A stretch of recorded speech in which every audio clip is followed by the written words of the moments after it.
en direct internet. Message ni beaucoup lancé na bango parce que comme on dit vous avez femme combattante. Donc basi mo ya makasi o ba boli ko tikala ba ye ko zwa mudo bango ba zela. Message ni ko lancé na bandeko ba zo na biso. Maman na ngai. Omoni biso to ba congolais. Mudo zoya aza congolais. Oh wana zalaki wana aza congolais ke. Ndoto mona abatami. Tonyonga mamingi, tofudi abana ba classe, mais lelo bana ba otengo fele.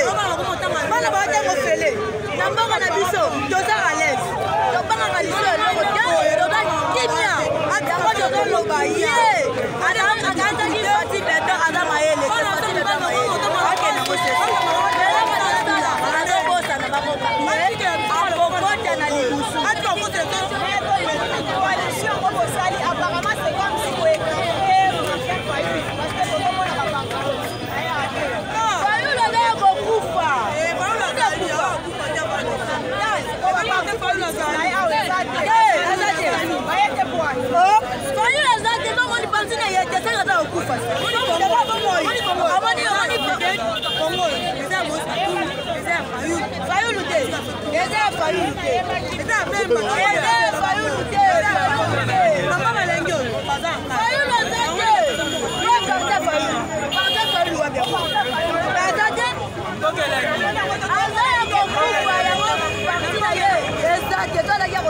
les partis de yé, moi parti à Fayu.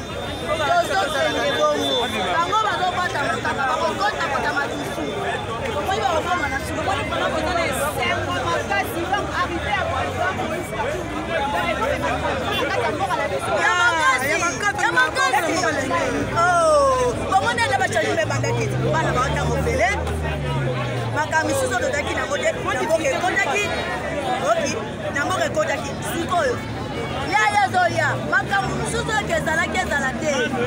Kama nyoso doko malaise. Yanga fatia zali, ya beto.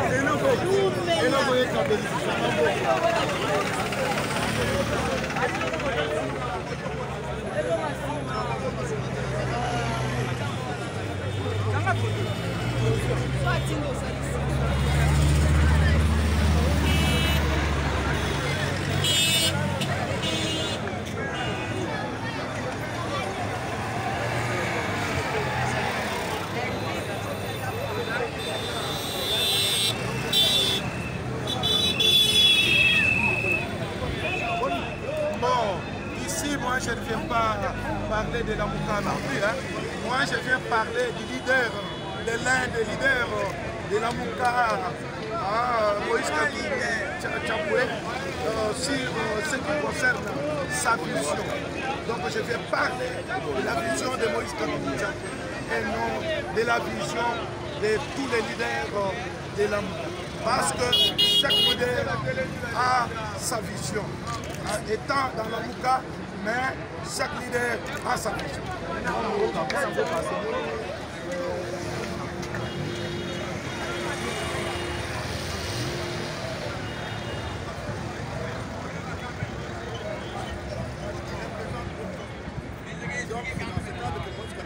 Arrive à Kinshasa et ça continue justement avec son entrée triomphale parce que tu sais, depuis qu'elle a commencé dans l'opposition, Moïse Katumbi n'a jamais été à Kinshasa accueilli de cette manière.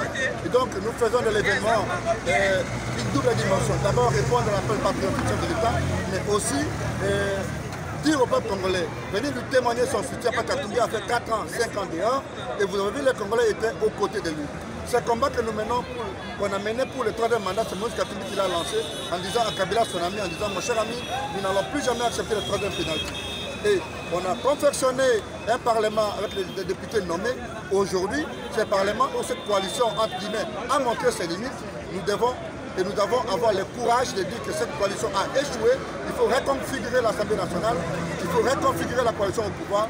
C'est l'essence de l'arrivée de Moïse Katumbi qui est en fait, et vous l'avez vu, l'effervescence. C'est pour dire que les Congolais croient en Moïse Katumbi et pour les jours à venir, Katumbi devra être la pièce maîtresse justement dans la confection de cette majorité de la coalition future en vue de construire les bien-être social du peuple congolais. Vous êtes quand même un acteur majeur congolais et vos analyses sont généralement meilleures.